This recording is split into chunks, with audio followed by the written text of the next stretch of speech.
It's our new fire pit. Jacob and Kaylee started this. Jacob kind of finished it off. Make it nice and round and deep. We built a fire in the bottom. Got her hot. Gonna move you up there now. So we kind of cooked the bottom. It's probably 8-10 inches deep. I don't think it's quite a foot. But we're gonna add some rock to the bottom of the pit. Rock line the sides, and we'll kind of show you what we got going on as we go. Stay tuned. Rock in the bottom of the fire pit. Here we go. Jacob's making magic here. Trying to space those rocks in there correctly. We're just trying to lay a floor down. Like I told Jacob, we come up here, build a fire, leave the coals in there at night. We don't have to put them out. If they're low enough, we'll just kind of let them be. Unless, of course, it's a hot day. Then, we'll put it out.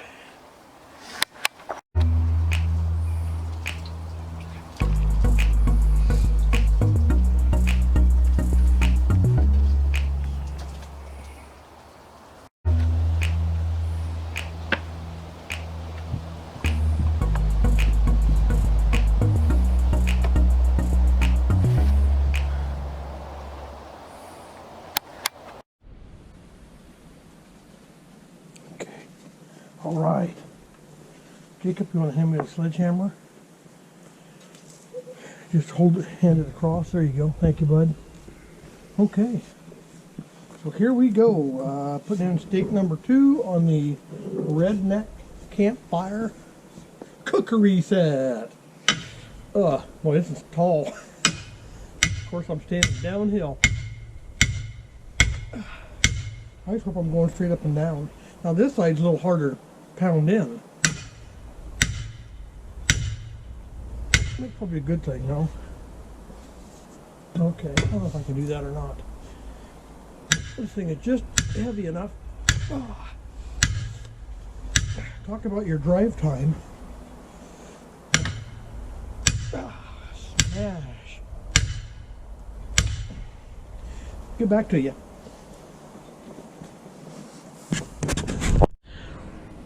Okay, another close-up. Let me show you what I did to the ends of the on the end of the upper rod. I welded a bolt on there, put 2 washers on it, and that way if we hit this dude, we're not getting like paint on our hands. It is wet, but that'll keep from getting too bad of an injury. On this end, I welded a bolt on, again wet, but that's what I did there, so that'll at least keep it from sliding off the end.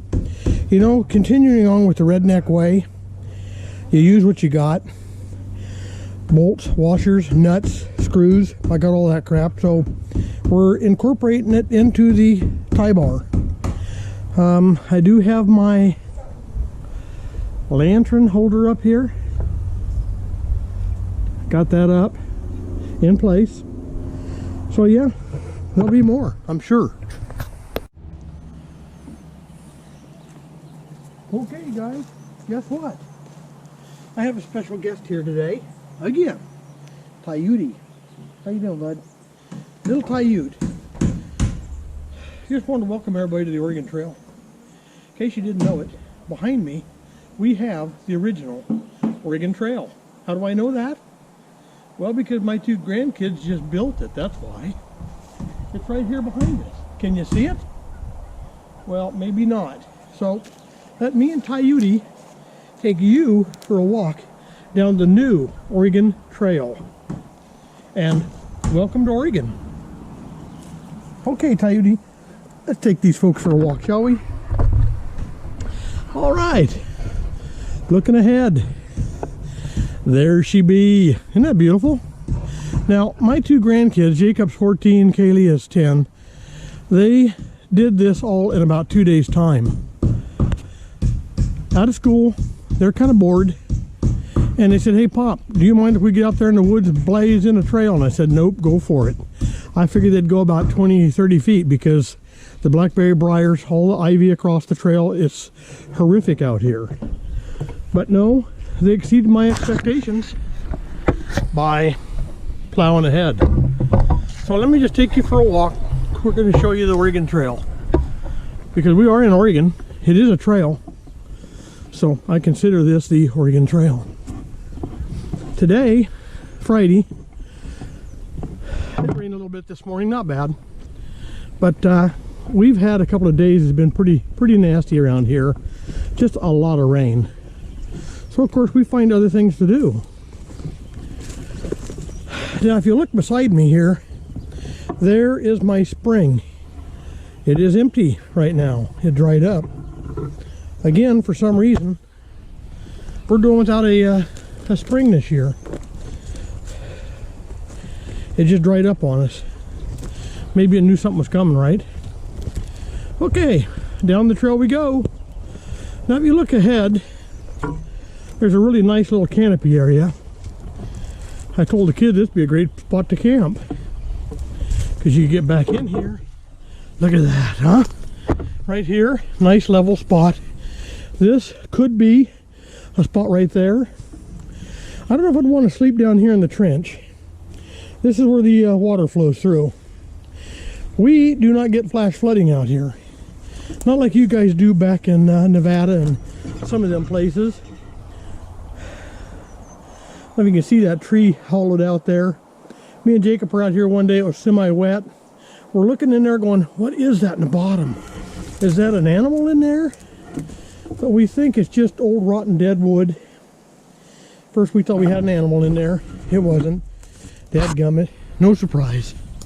But I told the kids, you know, being out here in the woods, nobody really comes out here. I mean nobody. We're the only people that would come out here, because this forest is kind of isolated by farmland, and there's no reason for anybody to come out here. So I said, you know, when you're out here cutting, sawing, hammering, making noise, I said, just pay attention in case something springs out at you. And normally Jacob's either got a machete or a knife on him. He's semi-protected, but still, you get a wild animal coming at you, they're moving pretty darn fast.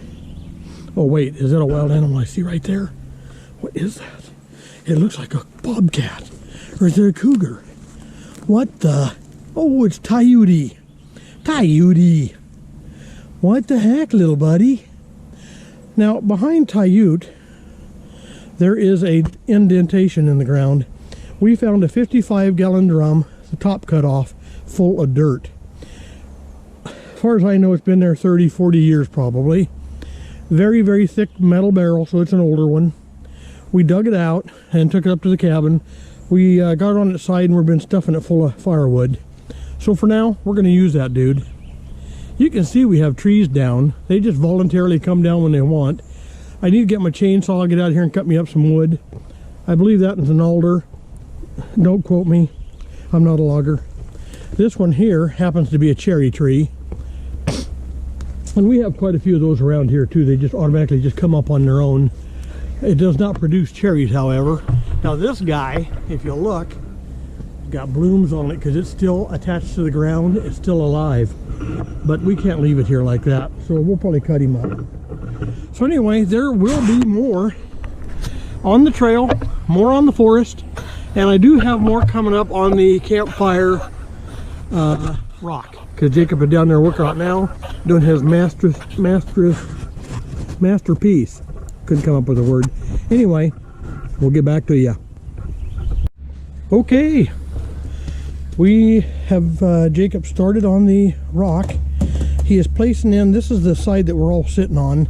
This is the uphill side. The other back side over there kind of does a little roll off, and we may end up putting some more dirt back there. But for now, he's got to start, got it going on. We like it low and we like it flat, and that's what he's working on. So we can set, you know, pots and pans and whatnot on there to cook on if need be. Maybe we got a pot of coffee and want to keep it warm. Sit up there on your rock, keep it warm. I think on the back side over here, we're going to incorporate a bit of a wall if we can to make it a little higher, so if we roast hot dogs or something, we can kind of hide behind that wall when the fire's too hot. Yeah, we're trying to think of everything we can think of while we're doing this to make this all happen. So stay tuned. He's kind of working on it. We'll get back at her. Okay, and look at here. We have trail number 2 they're working on. Come to find out, these guys want to make a loop. They're going to cut it through these trees over here. And we wander through this spot. They're going up the bank. They're not sure if they want to go zigzag or how, but at one time it used to be an animal trail up in here. We get deer up in here once in a while. They'll cut a trail through the woods, and I think they're going to try and follow that path as much as they can. I've had them cut down some dead trees up here. They're taking them out. We'll use that for firewood, of course. But they want to go up this hillside, run on down back, top of this ridge, way back over there. It's quite a ways back in there. It's a pretty large project they're embarking on, but here again, out of school, they got time. They're bored sitting around the house watching TV and all the other crap that's going on. They just don't want to hear about it, and I don't blame them. So I think keeping them out in the woods is a good thing, keeping them busy. And so as this develops, I will show you guys all more.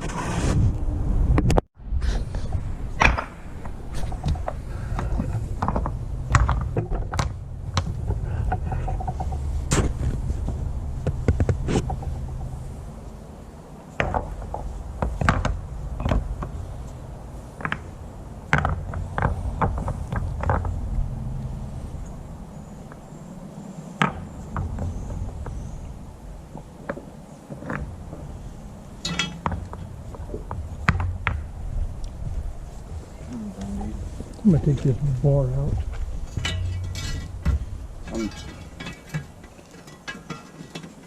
I'm done for now. You can probably cut that out, the last of it. Right, rock pit. Rock pit around the fire. We don't have no fire. No, we don't. Not yet. We don't have a fire, but we got rock, and we got rock all the way around. So for now, I think we ran out of rock. I told Jacob maybe on this backside back over on this end, we may build it out more and up more. I'd like to flatten her out a little more. We'll see. We'll just see. We could live with this though, if we had to. And guess what? We're going to. But I like the front. It's down low. I like that a lot. Let me put the camera down here. And I will get out front there, and then you can kind of get an idea on the size of everything.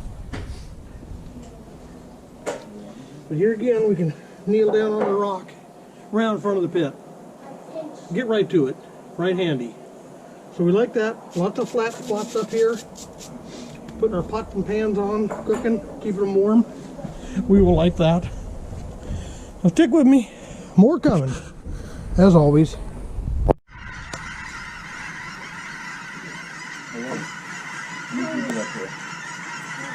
Why do you need gloves?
All right, the pit is burning.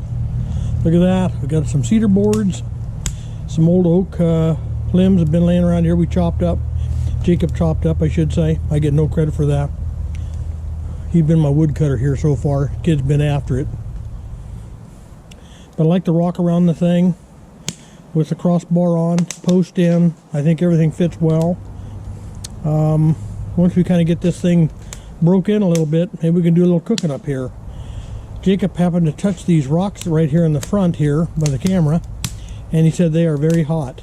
Didn't take long. I said that'd be great. We got a pot of coffee you want to keep warm, something else you throw up there on them rocks in a pan or something, will at least keep her cooking and hot for us. So we'll do it for supper. Those days are in the future. They're coming. We will film some of that for you.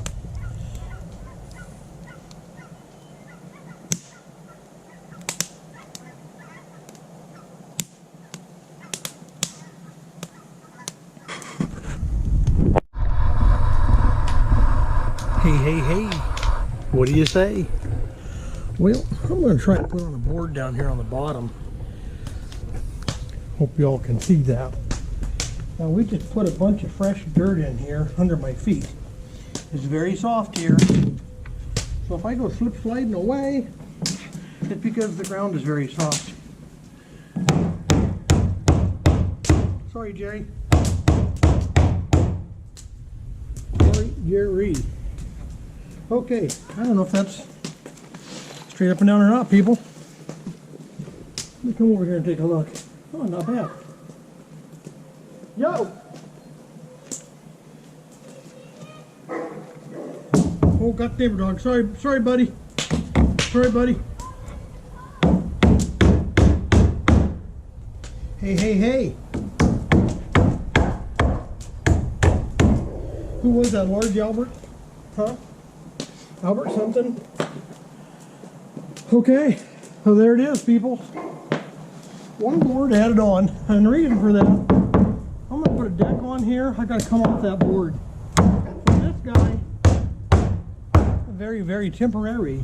I'm a poet and I didn't know it. Put that in the book. Wait, let's have another look. Oh, stop.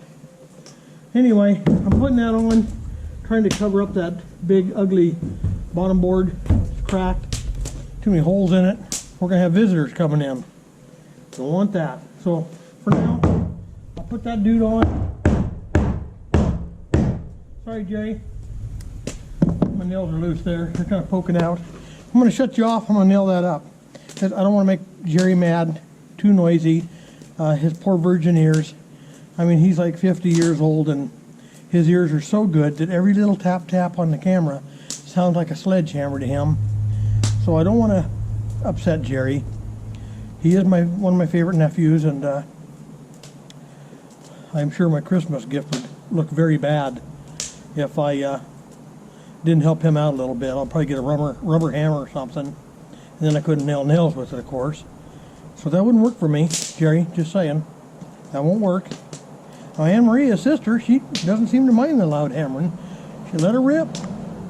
So that's what we're doing. We're just letting her rip. So let me shut you off. I'll come back. And you know I will.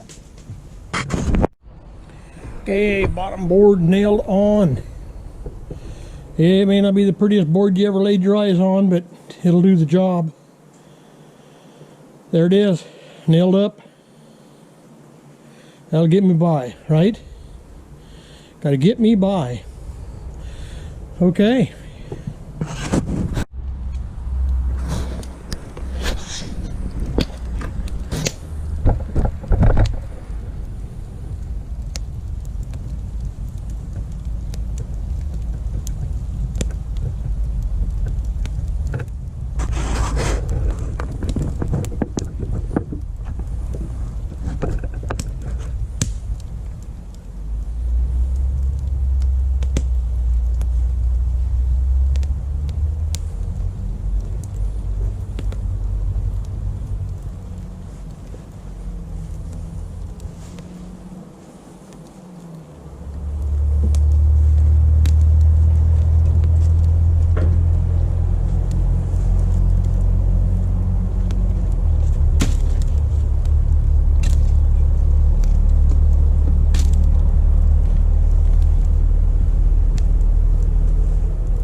All